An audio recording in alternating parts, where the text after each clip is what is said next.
what's up, everybody? Welcome to another edition of the Sully Squad. We got some stuff to get into here. We got the Phillies continually playing some good ball.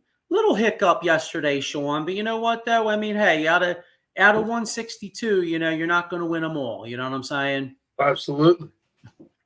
So we'll get into some Phillies, and in particular, Phillies to have the. What is it? A two up in New York? Two here. Yeah, that's interesting. You don't see many of those two away, two home. Usually it's best of three. But so we'll get into little Phil's Mets action, some NBA playoffs. A lot of good series in the NBA, man. I mean, I know the Knicks game was kind of unwatchable yesterday, but that series is 2-2. So I mean, that's close series. And then how about minute, just goes to show you, man. Championship medal always comes out. Like if you turned on like First Take or some of those shows like Thursday morning, Friday morning, I mean, they had the Denver Nuggets like dead and buried. Minnesota was going to the finals, yada yada. And guess what, dude? They go back to Minnesota, Denver, Jokic and Jamal Murray and Gordon and all them cats showed why they're champions. They go to Minnesota, take the next two, and now that series is 2-2. So really, good stuff in the NBA. And then I also want to get into, the Atlanta. It's kind of, how about the Atlanta Hawks winning the lottery too? I mean, they had no chance at all, and they wound up winning the lottery. It makes you wonder, Joe. It's like I'll get into like what Shaq said. Is the NBA rigged? But yeah, it like the availability of getting that number one pick for the Atlanta Hawks was crazy. Like you said, they got it, but yeah, and now it's not. Luckily, it's not, because the Hawks actually have a pretty decent team. Like, can you imagine if they with having Trae Young and Dejounte Murray and DeAndre Hunter and some of those guys? Can you imagine if they got the number one pick last year and they added Wembanyama? Boy, they'd be really tough. That's a tough build. That's almost like San Antonio Spurs-esque. You know what I mean? Duncan Robinson. Yeah. Yeah, but so they got so lucky in the draft, but yeah, I hear you. Yeah, so we'll get into some basketball. Then, of course, the other big news, the sports news coming out is the schedule. The schedule's supposed to be released on Wednesday night. Yep. And then how about my man Jared Goff? Jared Goff got himself paid. Jared Goff signed it. It just broke, I think, at like 5:00. I think he signed like 4 years, $212 million, like 70 million guaranteed or something like that. I mean, Jared Goff got paid. I think Winfield, the safety from Tampa Bay, highest paid corner now. Yes. He's getting paid. I think the only franchise guy in the NFL, I think that didn't I think I was reading that didn't ink a long-term deal is T. Higgins in Cincinnati. T. Higgins hasn't signed a long-term deal yet. And that'll be interesting to see how that goes, because they still have to pay Jamar Chase, and then they just signed Burrow. So you wonder, just how much money does Cincinnati, is Cincinnati going to just try to get him to play 1 year on the franchise? Or, that could be an ugly camp situation. You know what I'm saying? Yeah. I mean, worst case scenario, like they said before, prior to the draft, trade him. There's always that possibility. But I think realistically, the offer has to be right. Not no asinine deal, like a solid trade deal. Maybe a player for player and some draft picks, but, to build that offensive up, which is already good with Jamar Chase, and I think they got a solid tight end. Yeah. Running backs are kind of iffy since Mixon left for Texans, but yeah, it should be interesting. Yeah, we'll see. But hey, you know what though? I mean, hey, so Sean, I got you on here. Diego should be popping on about 10, 15 minutes. He was running a little behind. But let's get into it here. I mean, I guess I want to get in this some Sixers and some and all the NBA and stuff, but for right now, we got a red hot baseball team, and interestingly enough, they're playing the New York Mets. One of their biggest rivals. I mean, at least historically. I mean, the Mets are like hovering around 500. They're kind of mediocre. But it's anytime we play the Mets, it's always a rivalry. And there is one for all the good news about the Phillies. There are a couple concerns. Did you see? This is the third straight day that Schwarber's out. They came out. Back Schwarber's got it back, and now good thing I think I saw Realmuto's back. Realmuto's got a little knee issue going on. He's not playing tonight, but it's knee soreness. But no, he's not. I thought I thought I saw him in the lineup. It might have changed earlier. He wasn't playing. Him and Schwarber might have changed. I don't know. Oh, you know what? No, you're right. You're right. I'm sorry. Yeah, you're right. You're right. You know what it was? I glanced at the lineup. I thought I saw Realmuto, but no, it was Merrifield's leading off again. So, okay. Got a comment here. Here's my man Mike Laura. He said, "What's up? What's up, Mike? What's up, Mike? How you doing?" And muck the Fets. Yeah, that's basically it. And I think we wanted to get into it earlier before we got on the show. Since we're playing the Mets, everybody has that most hated Met. What would yours be?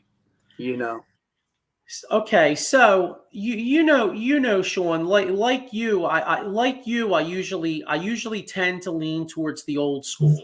Like you and I started watching sports around the same time. Like for me, it was 86, and coincidental. I mean, dude, I was 86. Christ, I was like turning 8 years old. You know what I mean? Yeah, but that and staple.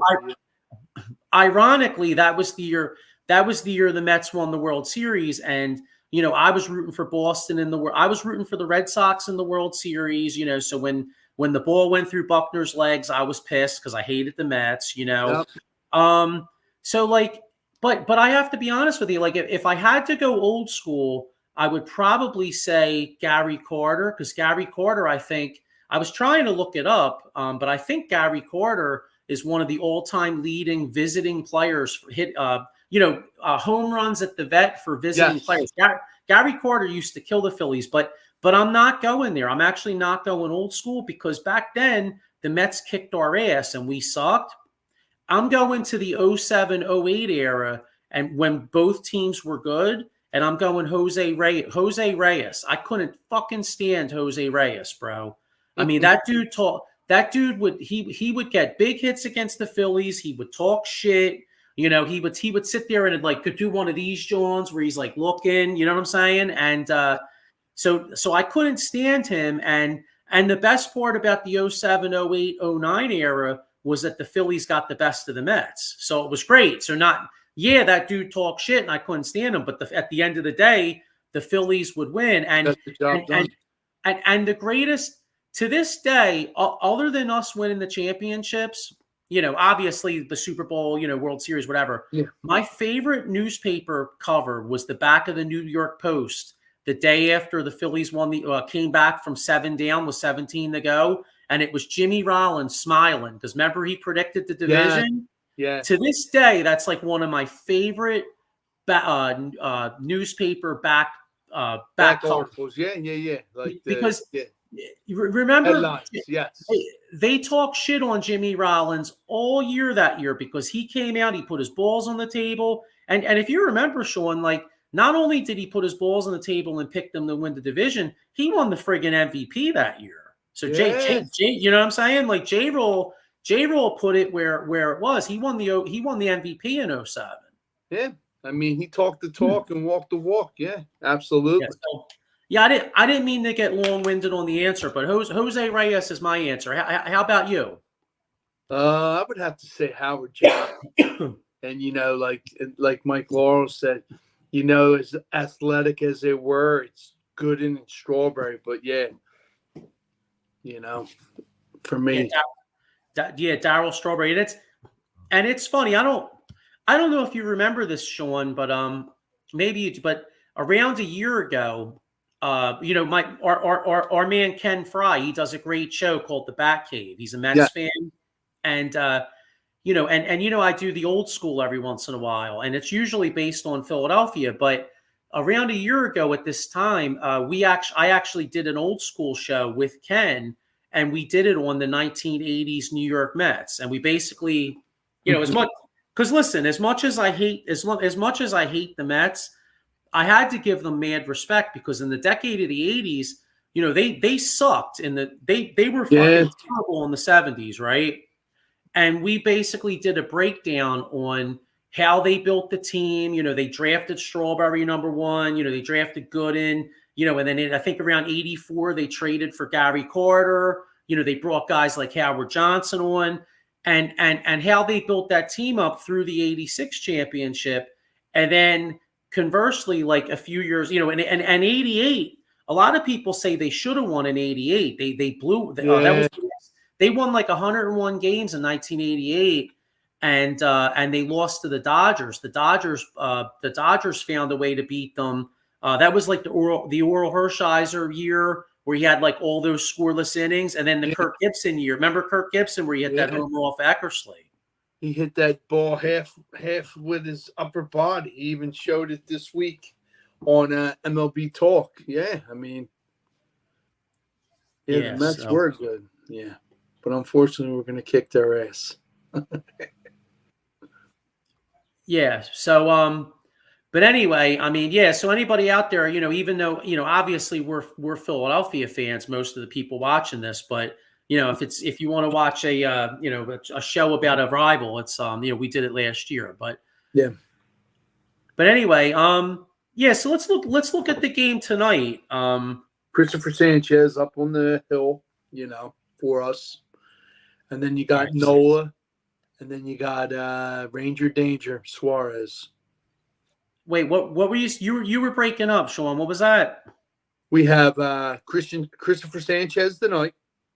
Okay. Nola, and then Suarez. Okay, so yeah, so the last time Sanchez pitched, he pitched well. So you know, so let you know, let's hope I mean.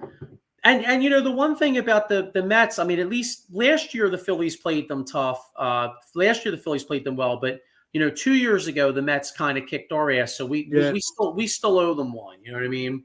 Absolutely. But yeah, let's hope the Phillies continue it, man. You know, I mean, right now Phillies first place. What are they? 20. Hang on, let me look it up here. 26, 27, and 11? No, they hang on, I'll check it out. Got it right here. So the Philly 28 and 13. They have a two-game lead over Atlanta. The Phillies are 8-2 in their last 10. Mets, like I said, they're hovering right around 500. The Mets are 19 and 20, 4 and 6 in their last 10. No, who's been a little bit of a surprise is the Nationals. Like I'm looking at these standings here. You know, Nationals are 19 and 20. I think most people had them pegged for you know, for being pretty terrible. But the Nationals are playing decent ball. They got some young talent on that team. Because if you look at our week, Phillies week, they got, you know, like we said, we got the 2 with the Mets there, 2 here, and then they got 3 with Washington. Yeah. So, all right. Well, let's look. How are we looking? All right, and so let by the time we come on here next week, the Phillies would have played 7 games. What's our record between these 4 with the Mets and the 3 with the Nats? How are we looking? 7 games, 5-2. Yeah. Now isn't that something? Because that's actually what I think. So if you look at that, if the Philly here, hang on, Mike Laura has it here. We're all in agreement. Mike Laura has 5-2 too. So there you go. All right, so if that is the case, then the Phillies are looking at a 33-15 start. That's got to be, that's on the that's on the level of like the 93. Like the last time I remember a start like this is like 93. That's what I was just going to say. Yeah, almost like 93-esque. Yeah. Although what's ironic though, and again, this team's much more talented than this other team was, but the 95 Phillies actually started off really hot, if you remember. Like, I think the 95 Phillies were actually like in first place early in the year. They started off great. I think Tyler Green even made the All-Star team, and then they just completely collapsed in the second round or second half. So yeah, I'm actually trying. It's funny. I'm actually trying to look it up here. 95 Phillies start. Yeah, they started off like really, really good. Yes, yeah, isn't that funny? Yeah, they started off great. They started off great, and then they were only 69 and 75. Can you imagine? Wow. Yeah. Well, that was the strike shortened season. And then they wound up going in the tank, and the Atlanta Braves wound up winning the World Series. So, who do you want to see? What player you want to see stand out in this series moving forward? What in the Phillies Mets series? Yeah, both away and home. Well, honestly, I'm gonna say Realmuto because I'd like to make sure he's healthy, and then if Schwarber comes back in the next couple of days, then Schwarber too, because as great as the Phillies have started out, all this, the one thing that could really get you, no matter how much talent you have, is the war of attrition. You start getting guys down. I mean, it hasn't really hurt the lineup yet, but Trey, you still got to deal with Trey Turner being out like the next like 4.5, 5 weeks. Yes. At least. And then all of a sudden, you start getting, Schwarber dinged up and Realmuto dinged up, and then that's a surefire way to all of a sudden go from being like 33 and 15 or whatever we think they're going to be to all of a sudden sinking back to the pack a little bit. You know what I mean? True. So but yeah, let's just hope they have a good week. Yeah, so that's it. But yeah, let's hope that happens. You know what I'm saying? Absolutely. So, but anyway, but moving on here. I mean, I got NBC Sports Philly on, and they're talking about like birds huddles on. So this Wednesday, the schedule comes out. Yeah, NFL schedule comes out, and obviously the Eagles already knew their opener. They already knew they're going to be in Brazil the first week, first Green Bay. Did you see they came out with the they leaked the first game, the opening night's actually going to be a hell of a game, Baltimore and Kansas City. Chiefs and Ravens, yeah. I don't know why they did that. It would have been nice, just to start it off with a bang Wednesday with that. But like you said, everything always has a leak and something has to be said and done. But yeah, I mean, it's going to be a hell of a game. Mahomes versus lean, mean Lamar Jackson, so. Yeah, I was going to say, well, Baltimore fans will be pumped for that one because they want to get that revenge, I mean, if you're a Ravens fan, I mean, and I'll tell you what, like, if you think about it, all these years, the Ravens have been good, that's the second time they had home field advantage with Lamar Jackson and these guys. And, both times, neither time they got to the Super Bowl. So, those guys are hungry. You know what I'm saying? Oh, they got it marked on their calendar. They're ready. They got a lot of bad blood in their mouth, for damn sure. Yeah, and there's, I mean, obviously, the schedule release is great, but let's keep it real. I mean, that's that only tells you the order of the games. I mean, in actuality, we already know the matchups. You know what I mean? Like in particular, like I think Ravens play the Chargers at one point, so you're going to see another I can't even say it. Harbaugh, brother Yeah, versus brother. Harbaugh Yeah. Ball. I think Pittsburgh plays at Denver, so that'll be interesting. You'll see Russ well, again, I guess right now Russell Wilson's supposed to be the guy, but who knows as the season goes on, is it going to be Russ or is it going to be Justin Fields? So, you know what I'm saying? So who knows? Yeah, that'll be an interesting one. You know who I'm kind of I got to admit, you know what team I'm a little intrigued by is not necessarily for this year, but for the future. If that kid from LSU, Jaden Daniels, can play, I think the Commanders, and I hate to say this as an Eagles fan, but I think the Commanders could start being much, much better, much quicker than people think. Like, you know what I mean? Like if this kid comes in, like just say this kid starts playing and he's kind of like a CJ Stroud, all of a sudden, the Commanders went out like Austin Eckler, his best days probably behind him, but he still can be a weapon. You got Brian Robinson at running back. You got McLaurin. They got the kid Dotson at receiver, right? I mean, don't forget the rookie tight end, Ben Sinnott. Yeah, so he's a big boy, but you're right. They have it slowly but surely. A nice team.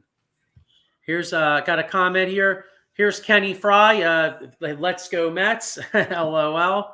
Like I said, as mentioned before, you could check Kenny out on the Bat Cave. I apologize. I forget. I think it's Wednesday mornings at like 10 o'clock.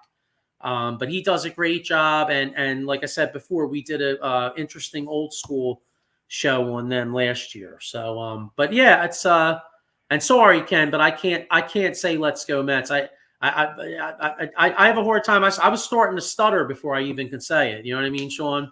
Yeah, just say let's go Fets. Mm-hmm. There you go. But yeah, I mean, hopefully we see a nice little series, So, but yeah, I think we're still the beast of the East, with the additions of free agency, undrafted free agents, and our draft class. I mean, I'm looking forward to seeing what this team's all about. And it all kind of comes down to Jalen Hurts, See what he does with this new offense without Brian Johnson. Moore runs a lot of motion under center, involves the tight end. I mean, yeah. What more could you ask for? You got great 1-2 combination wideouts. AJ Brown and the Slim Reaper. You got a reliable tight end when he's not hurt. Dallas Scott, he's involved. And now you got the giant killer coming over here, Saquon Barkley. I'm hyped up to see how good of a run game that we do with Saquon, because the dude's a beast. Squats over 600 or 600, regardless. That's crazy, And I'm just curious to see how this offensive line does, with Juergens moving the center, and a lot of free agent acquisitions, Lane, Hennessy. I mean, Mulata and Dickerson. I mean, we'll be good, but I just want to see them on the field where it all begins. Yeah, I mean, and that to your point, I mean, that's one of the things I'm really intrigued by is use of motion, because this team really didn't do any motion really last year, and one of the things that motion can help with, sometimes it forces the defense to show the kind of coverage they're in. And if you remember, one of Jalen Hurts' biggest, towards the end of the season last year, one of the biggest problems the Eagles had was with the blitz. I mean, they can't, and so it makes you wonder, like, all right, well, who was it for? Was it Jalen? Was it the coaching combination? Yeah. So you could say a lot of things about Kellen Moore, but Kellen Moore at least has experience in this league. I mean, Dallas had a pretty potent offense under Kellen Moore, and so maybe this motion will help. And so we'll have to see what happens with there. Did you happen to see because to speak on that, both coordinators finally spoke last week. I mean, you heard Kellen Moore come out, and also I kind of liked what Fangio kind of had to say. Like to me, Fangio seems like such an old school coach. Like Yeah. he basically was out there saying he's hoping they have a little bit more practice time. He wants to instill the defense, and he was saying how he wants these guys to learn the defense early and get like their fundamentals and know their checks, know what they got to do. And he basically said that he wasn't going to he wasn't going to try to out scheme another team. That basically, like if they're getting the ball moved on them, that they're going to have to go back to their fundamentals. You know what I'm saying? Yeah, absolutely. Like Fangio's that old school defensive guy. Supposedly 3-4 defense. We have all the right players there for the taking, but can they produce for him? You got your Jalen Carter, who he's really on. He's looking forward to seeing him have a big season. Jordan Davis, how does he do? And the Jackson Hunt, and then your the guy from the Jets that we acquired, who's going to be in Hassan Reddick role. I mean, and our secondary, what an upgrade. You couldn't ask for anything better. CJ GJ, you got Quinyon Mitchell, you got Cooper DeJean, Slay, Burntberry might be out of a job. So, I mean, I'm just looking forward to it. Like me, me in defense. I love defense wins games, and I love just what we have in this defense. And then for me, an undrafted free agent, I think Gabe Hall's going to be he's going to crack the starting lot. Like he's going to crack the roster, I should say. Yeah, Gabe Hall from Baylor. Yeah, it's fun. Yeah, it's funny you mentioned him because we touched on him a couple weeks ago when we were talking about the draft. Yeah. Everything I was reading about the kid said that he was projected to go in like the fourth round, fourth round, and for him not to get drafted, it kind of it makes you wonder, what maybe, I don't know, who knows? I mean, not to speculate, but maybe there's something with an attitude or something. Yeah. But I'll tell you what, though, they're the kind of guys you take chances on as undrafted free agents. Maybe you bring him in the camp, you see what he could do, and and you take it from there. And here's something that I was thinking of too. Did you see Kenny Gainwell made some comments about this? Yeah, how about that? That's another thing. I think the issue's still there. Your thoughts? Well, somewhat, not major, but it's there. So I'm going to make a prediction here. All right. So now we talked on how Britton Covey or whatever was a good punt returner last year. Opened his mouth, yep. But that's all he could really do is punt return. So I'm making a prediction right now that I think Covey winds up getting cut because one of these new kids that they brought in, the receiver they took in the 5th round, Aeneas Smith, Texas A&M. Yeah, 5'9", 134. Yeah, he's a return guy. Cooper DeJean. He could return. Rodgers. Yeah, I mean, it's pick your poison, like we said, Joe. I like Covey, but teams don't like that shit. You know what I'm saying? And with Gainwell, now the thing that Gainwell has going for him is there's not a lot of depth at the running back position, so he probably, his job's probably a little bit more safe. But if this kid Shipley shows out well in preseason, and one of these other, they signed a kid, I forget his name, Milton. He's from University of Georgia, big boy, 6'2", 220 maybe. But right. He might be the odd man out. you know, you want to go younger. See you later, Gainwell. Bye-bye.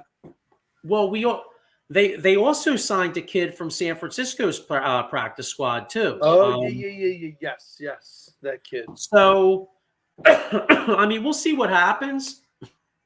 And, you know, like I said, I mean, you know, the coaching staff seems to like Gainwell to a point, but he is only signed through this year. And I really don't think that they like when these, you know, NFL teams throughout history have not liked it when bit players talk shit. Like, not that he was necessarily talking shit, but when bit players like give away like locker room secrets, like they don't like that shit, man. Like a lot of times you see guys like that go walking. Exactly, like airing out dirty laundry. They want you to keep it behind closed doors. But like you said, it's always that one or two guys that got to open up their damn mouth, and basically it's like a can of worms, you know? And just like you said, an organization like this, the Ravens, you know, even the Cowboys, they don't like that shit because you kind of taint the image and brand of that team. But, I mean, I'm curious to see what happens if he gets showed out by a young guy or a vet. But yeah, it should be interesting. Yeah, I mean, you know, I'm a little intrigued by Shipley. Anybody on the undrafted free agency intrigue you? Like, open up your eyes. Like, damn, I think this kid could make the squad or the roster or even the practice squad or even be called up, you know, in due time. I mean, you never know. Remember that year? Remember that year with Chip Kelly? What was it? Raheem Mostert looked great remember he looked great in training camp. And how the hell exactly? Why the hell did he cut him? God, and I mean, it's one of those things like we'll say we didn't know, shoulda, coulda, woulda, and now look at him, one of the fastest, productive running backs for Miami. It's like, damn, when I see that, I was saying that to my brother. I'm like, damn, we had him if you really think about it. But yeah, Chip Kelly really screwed this team up, man. I'll tell you what. Ray Charles and Stevie Wonder evaluated talent better than Chip Kelly, bro. Oh, absolutely. Remember, I mean, when they made him the general manager, I mean, he couldn't see shit, man. No, he could. Here's another guy. Remember the Eagles had that kid Villanueva, and they tried him out. They tried him out at defense, right? He gets they tried him out at defense. He gets cut, goes to Pitt. He started the O-line. He was a staple. He did, yeah. You know, you got that right. And then since we're on the topic of Chip Kelly, you got Chip Kelly. He trades Shady McCoy. Shady McCoy don't even know. His agent calls him. And he's like, yo, just let you know, I got traded to the Buffalo Bills. He's like, nah, man, what did I get traded for? He's like, a player. He's like, well, who's the player? Kiko Alonso. He's like, who? Yeah. So he had to even do his research on Kiko Alonso. And he's like, why the hell did I get traded for Kiko Alonso? Come out to figure, where did Kiko Alonso play? Oregon. So, you know, and then, I mean, it's just, he did a lot of guys dirty on that team. Because I don't know if you've seen the Instagram that I sent you, I think. They called, like, each individual player, like, yo, what was your thoughts on Chip Kelly? Trash. Garbage. I mean, we all know how the history goes. Yeah, did you see Jason Peters? Jason Peters was like, yeah. Got a comment here. Ken Fry agrees. He said Villanueva started many years for Pittsburgh. Very good lineman. He was a good football player, man. He was almost like a mulatto, like how he just transformed and, you know, produced, played. Yeah.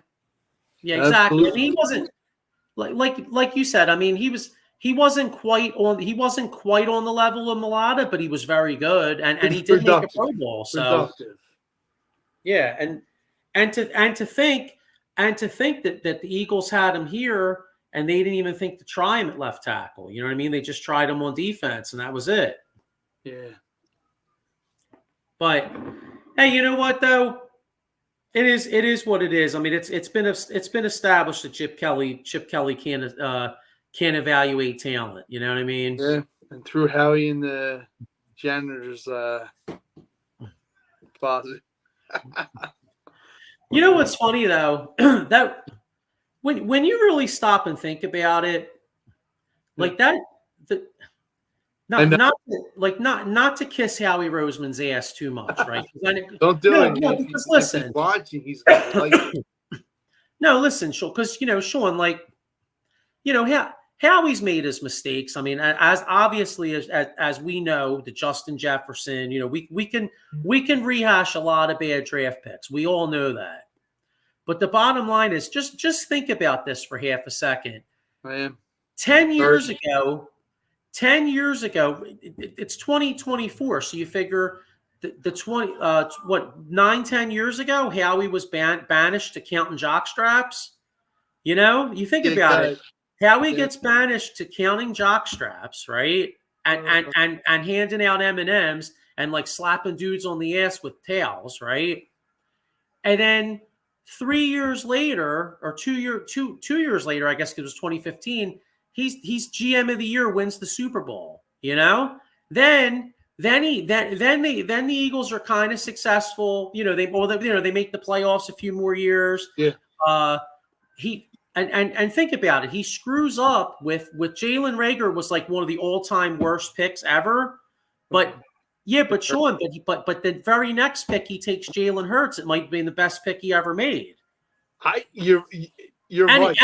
And think about the ball. Think about the fucking balls it took though to take Jalen Hurts when you already signed Carson Wentz. You know what I'm saying? Like exactly. But it almost makes you wonder. Like when they did that, Joe, I'm like, what the hell are we doing drafting Jalen Hurts? Nothing for nothing. Great dude, I was but pissed, I'm like, bro. I forget what player was there because I was talking back and forth to Maurice on the phone line. We drafted Hurts, but there was a defensive guy, and was it Jeremy Chin? I think it was, Joe. Because I remember I think we were texting or something. All three, just going around. I think it was him, and I'm like, you got to be shitting me. We draft this kid, and lo and behold, look at what happened with Wentz. I know. It was almost like a blessing in disguise, and you didn't really think until now, because I was pissed that we drafted him, but it all in all worked out. I'd make the argument to a point that everything happens for a reason. That maybe only a guy that got banished to counting jock straps and could have the friggin' balls to make a pick like that. And it also goes to the point. Let's be real with it too. They obviously, even though they signed Carson Wentz, they obviously didn't 100% agree with them, because I don't give a shit when anybody says. I know they said in that draft that they picked Jalen Hurts to be a backup. You don't take a quarterback in the second round to be a backup. No, that's exactly. There's a reason for that. You're right. Exactly. I think they sat down with him and they really believed in him. And if you remember, 2012, Russell Wilson was their white whale. Remember the Eagles were going to take Russell Wilson in 2012, but they got too cute. They wound up taking I believe, taking Vinny Curry, who was a really good player, but then Seattle jumped him in the third round, and Seattle got right in front of the Eagles and took Russell Wilson. And then, ironically enough, the Eagles took Nick Foles. So, again, everything happens for a reason, Yeah, I remember that. Yeah. But that's those, it is amazing though when you stop and think about like some of the great like what ifs in sports, like you know what I mean, like the Eagles wind up winning the Super Bowl in 2017, right? But like we just mentioned Russell Wilson, like what if they did take Russell Wilson in 2012? Like Andy Reid might have never been fired. You know, if you think about it, No. because Russ came in. I mean, I know they, although, you know, that would have been interesting because they had Mike Vick in 2012. So I don't know how that would have worked. But you saw Russ came in right away and cooked right away. Yeah. I mean, it makes you wonder, like how explosive would it have been? What would it have been? You know, it's a lot of what ifs. And can you imagine Russ would have came in and had weapons of Deshaun Macklin. Well, they had Brent Selleck at the time. That was before Ertz, but Deshaun and LaShawn McCoy. He would have had better weapons in Philly than he had in Seattle. You know, I mean, Seattle he had Marshawn Lynch, but I mean, in Philly, offensively, Russ would have had some serious weapons with that team. You would have seen a very mobile throwing and running quarterback. That's what I think would have been the reason and cause with him. But yeah, imagine. But like you said, the what ifs. That's, you know what, I could do a show. Sure. The what ifs.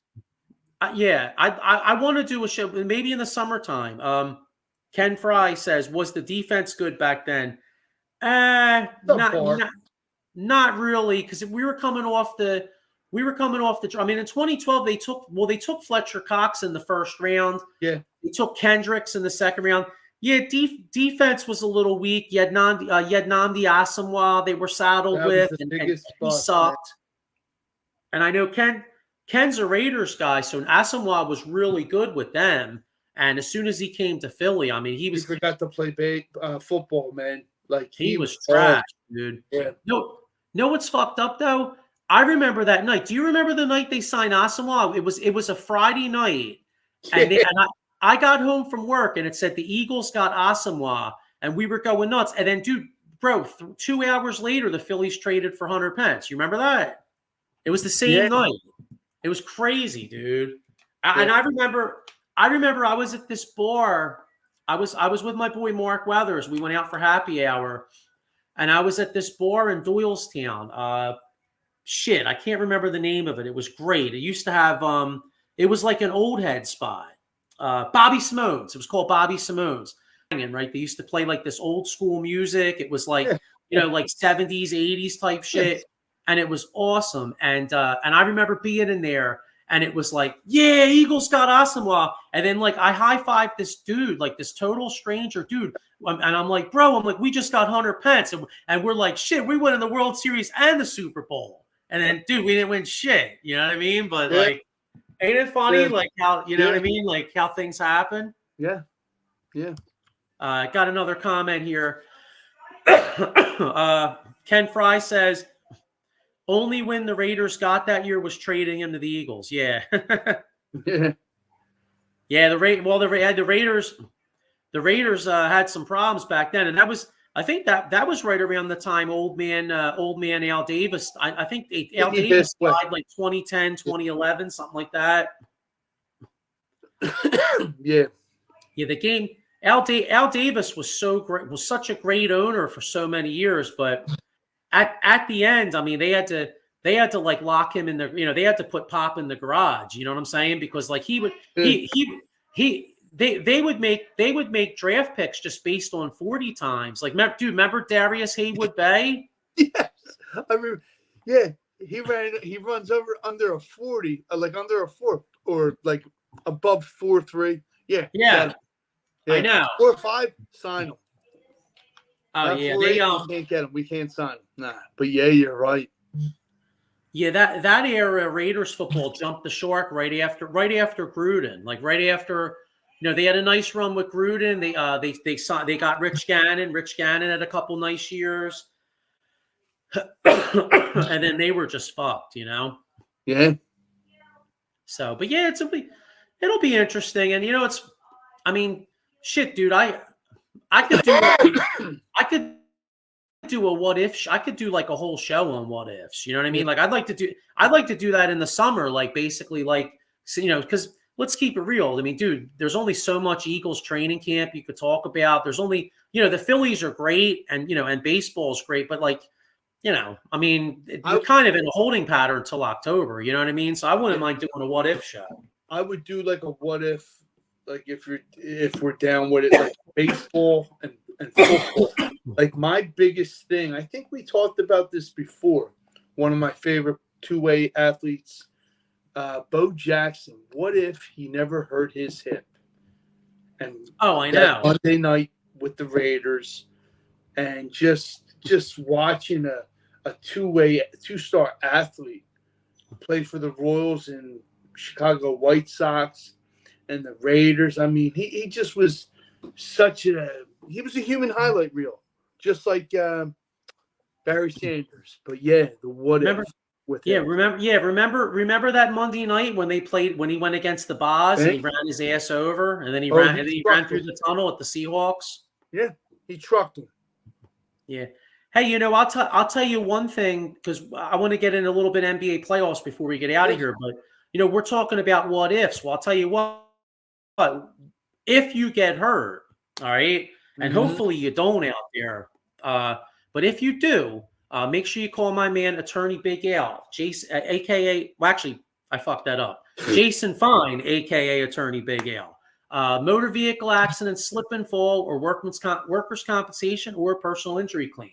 He's got 3 offices throughout Pennsylvania, New Jersey. So, if you get hurt on the job, make sure my man will get you paid. Here's another what if. Now, if you're a coffee drinker, you really don't have to. I know there's some good coffee out there, but these guys got some serious stuff called Monkey's Cold Coffee. You could use the promo code #OOTBS Sports at monkeycoldcoffee.com. So make sure you they got what's that say? Newest flavor, honey agave. Yep. And they got barrel aged honey. So make sure you check them out. And but anyway, and so I want to before like I said, before we get out of here, I want to get in a little bit of these NBA play. You've been following these playoffs at all? Off and on, so nothing too much since our the Sixers said see you later with that first round. Our porcelain doll, JoJo L. Embiid. Yeah. So. Well, you know what's fun. I know. You know what's funny. I was gonna rock the Phils since they're playing, but I just found this is an old school Billy Cunningham I found on eBay for like pretty cheap. You know what I mean? Not too bad. So I figured, well, we're out of it. I need an excuse to wear it, so why not? Yeah, but absolutely, old school is the way to go, baby. Yeah, but anyway, yeah, I mean, I'm watching these playoffs, and you know how you watch, and I'm just a basketball fan, so I like watching it. But then, as you're watching the game, you're trying to measure, like, okay, what do the Sixers need to beat Boston, or what do the Sixers need to beat the Knicks? And honestly, we lost in the first round, so like, what do we need to beat even Indiana or Cleveland? You know what I mean? But yeah, it's I don't know. I mean, as far as the Sixers go, I hate to say it, Sean, but I've been talking myself into Paul George all week because I really don't know what else they can do because I'm watching these teams like, for instance, Indiana. Now the Knicks are really banged up, but you look at like the Pacers and like their whole team pretty much is like guys that are about 6'5" to 6'7" to 6'9", all athletic, run up and down the court. You got a Siakam out there, athletic. You got Opie Toppin's athletic. All them dudes they got out there. And the one thing the Sixers need, man, they need some athletes on this team. Brandon Ingram. I'll tell you, you have me more and more that we talked about it last week. Real quick, I like to have him. 26, young, enough said. And I think about it before we get off the topic. I think he would be good with Embiid and Maxey. That's all I'm going to say. So we have more to talk. I think it'll be an excellent acquisition, no matter which way we go. Trade, sign, Well, I like to see him. Well, now the one thing I'm kind of with you because the thing about Ingram, is the fact that he's only 26. He's in his prime right now. You figure what do you got? Embiid's going to be 30, right? Yeah. You got Maxey. You know what's funny, Sean? They only have like 2 guys on the team right now. So basically, it's Daryl Morey has a blank canvas. But you figure you got Embiid who's 30, Yes. Maxey who's 23. And then Daryl Morey mentioned, he mentioned Council, but he's just a young guy.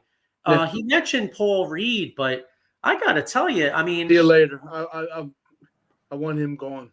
Well, I'm almost wondering if he mentioned Paul Reed because maybe he thinks it's a tradable contract because his contract actually, by losing to the Knicks, his contract was actually non-guaranteed.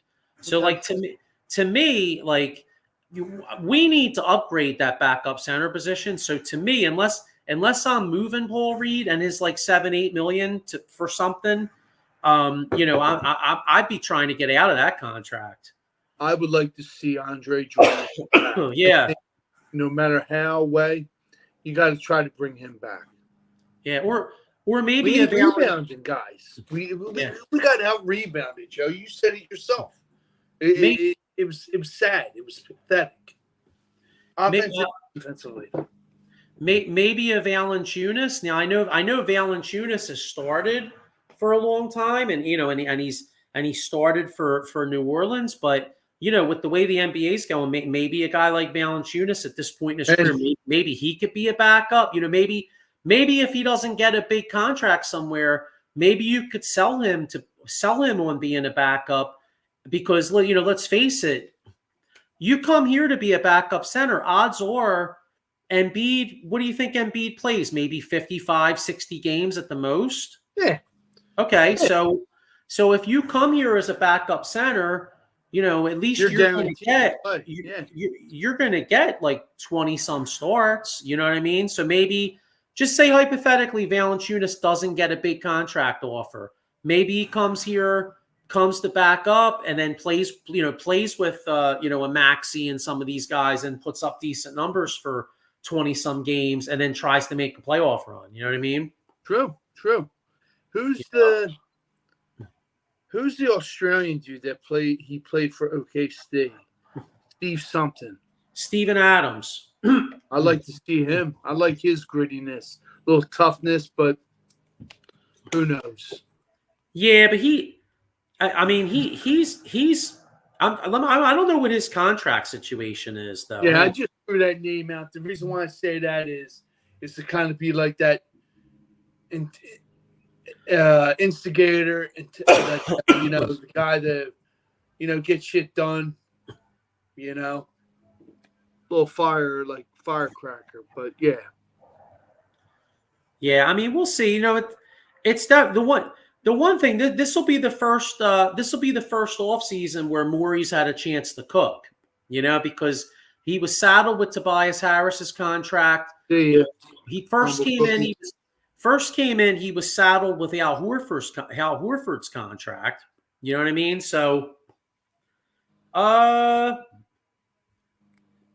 2000. No, that's not it. Yeah, I'm trying to. Steven Adams contract here. So Steven Adams is with the Rockets. You know what? I'm listening. He makes over $12 million. You're not going to pay $12 million to a backup center, so he's out. Okay, see you later. Sorry, Steve. Yeah, he's with Houston. Now, interestingly enough, that's one of the things that came out of the draft lottery. Like, you saw the Atlanta Hawks won the draft lottery. Well, the Houston Rockets have the 3rd pick. Now, there's another guy, another target of the Sixers, in my eyes, would be Mikal Bridges from the Nets. Yeah, but I like that too, Joe. I like that. Yeah, but the Rockets having the 3rd pick is a major blow to that because I was reading online that they said the Rockets could possibly be interested in Bridges, and if the Rockets a few years ago, the Nets traded some of their 1st round picks to Houston for James Harden. So the Rockets could basically offer, if the Nets wanted to rebuild, because let's be honest, Mikal Bridges is a nice player, but the Nets aren't winning shit, right? No, they're not. All right, so So say the Nets want to rebuild.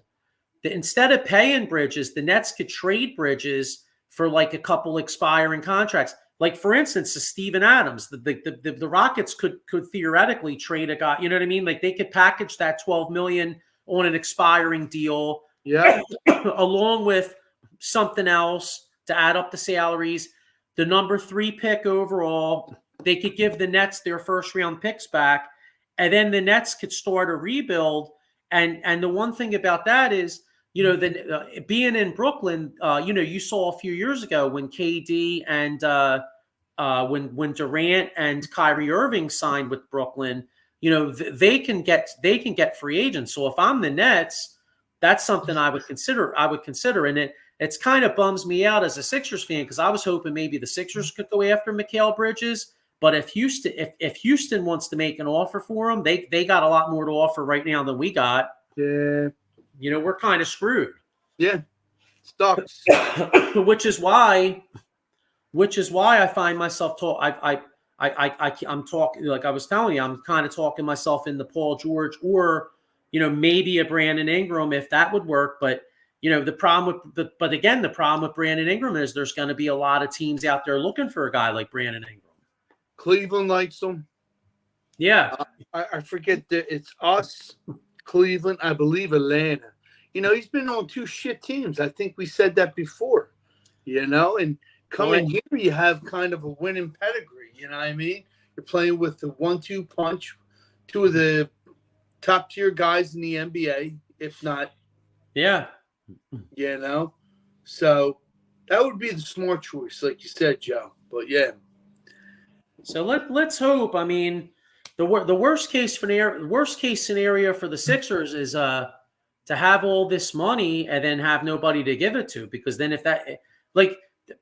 I am glad Daryl Morey said this, because on his press conference last week he said that he doesn't want to overpay for a guy just because they have cap space, which they definitely can't do that, because that's what we did with Tobias Harris. I mean, we got they with that. Yep, that's a lesson. They traded. That was one of the darkest days in the Sixers history, if you think about it. They signed Tobias to a 5-year deal. They signed Al Horford to a long-term deal, and then they traded Jimmy Butler to Miami. Talk about 3. And then that summer they signed Ben Simmons to a rookie extension. I mean, you talk about disaster after disaster. Pants and kicking the balls. Yep.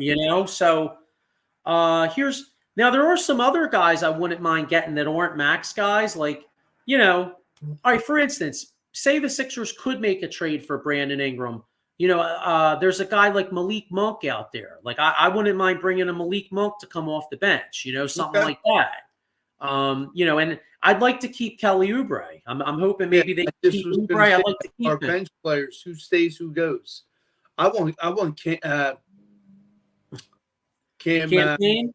Yeah, dude. I wouldn't mind keeping Campaign. I'm cool with keeping him. The only problem with him, and I'm cool with keeping him, is he's not really like I don't really consider him like a legit like point guard. Like he's more like a combo dude. Yeah. So like you could bring Campaign back, but I think you might still need a guy to like kind of run the second unit like for a number of minutes. You know what I mean? Mm-hmm. But and Buddy Hield, I'll tell you what. I know Buddy Hield. I'm curious to see what he gets on the open market, because I know he looked like shit, with us to a degree. But I still am a little intrigued to see what he could do with a little bit more chemistry. Like, you know what I mean? Because if you think about it, like Buddy Hield, Embiid comes back, everything's kind of mumbled up. I'd kind of like to see what he could do on a second go around, because the guy like with the healthy Embiid, exactly. You know what I mean? So at least, I should say at least he could shoot until he came to Philadelphia. Then he couldn't shoot until game 6. He was like a guy on a milk cart. Yeah, you're right. He was lost. So all right, well that's the Sixers. But all right, before we get out of here, let's how about if we do some predictions on these series? So yeah, bro. All right, so couple big game 4s tonight. I'm not just going to ask you on the just strictly the game fours, but series in general. Game 4 tonight, the first game, you got Boston at Cleveland. Boston's favored by 8.5.